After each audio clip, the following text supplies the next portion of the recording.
Alright, well, let's talk about what instruments I'm going to play in the future. This has been pretty difficult for me because, you know, there's other players that play the same instrument as me, and it's not like I want to not be a part of the group just because I don't, fit in perfectly. Same with the last people that I work with. Two bass players,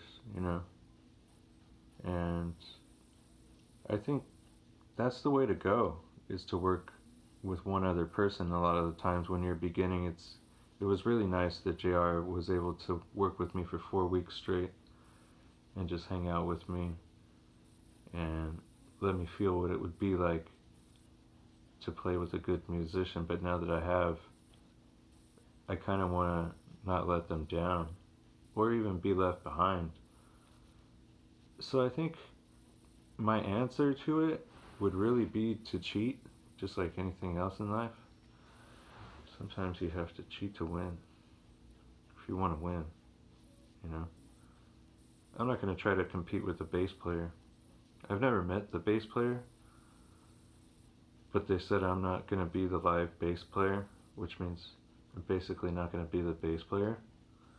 Even though I play bass, I'm not going to quit playing bass, but maybe for them, they might not need me as a bass player, and I should focus on something else. And I'm pretty sure it's the drum machine that I should be working on.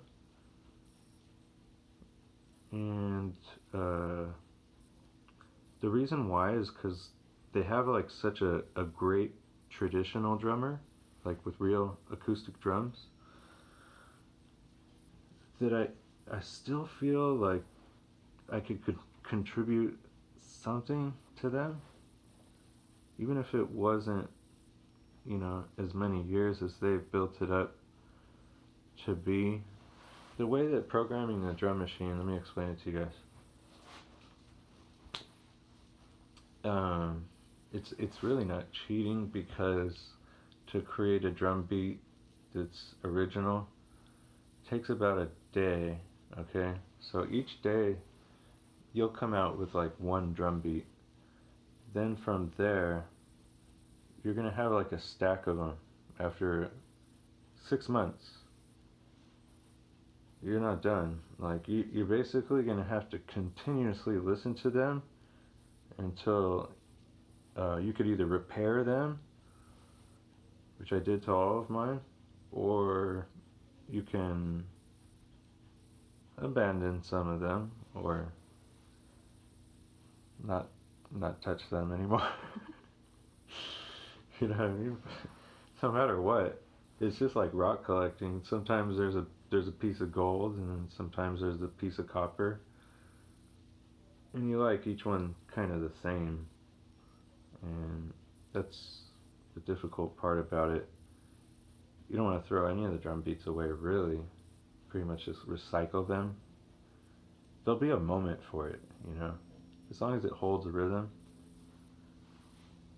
So I was going to create a drum machine routine, which would change my beats one to the next on the spot, with my own personal interpretations of what should happen at those points, and just kind of like perform there like some psycho or something. That's always good.